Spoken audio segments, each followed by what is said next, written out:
5 August যদি না আসতো তাহলে তাদের নামই শোনা যাইতো না। এখন এই কারণে অনেকেই বলে 5 তারিখের পরের রাজনীতি আর 5 তারিখের আগের রাজনীতি, 5 তারিখের পরের নেতৃত্ব, 5 তারিখের আগের নেতৃত্ব। আসলে 17 বছর অনেকেই রাজপথে ছিল, মামলা খেয়েছে এবং বিভিন্ন সময় আওয়ামী লীগের কাছে হ্যাস্ত হয়েছে। 17 বছর তারা নির্যাতিত হয়েছে। আর অনেকেই আছে 5 আগস্টের পরে তারা আসি রাজনীতি শুরু করেছে। আপনারাই জানেন আমাদের এখানে অনেকেই নেতৃত্ব দেয়। 5 আগস্ট যদি না আসতো তাহলে তাদের নামই শোনা যাইতো না। তাদের নামই শোনা যাইতো।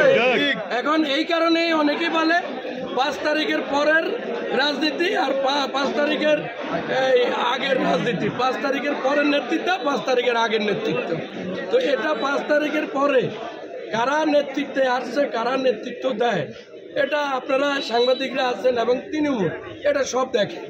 তাই তৃণমূল এই 5 তারিখের পরে যারা এই বিভিন্ন নির্বাচনে অংশ নিতে আসছে, এটা জনগণ এবং তৃণমূলের নেতাকর্মীরা এটার জবাব দিয়ে দিবে।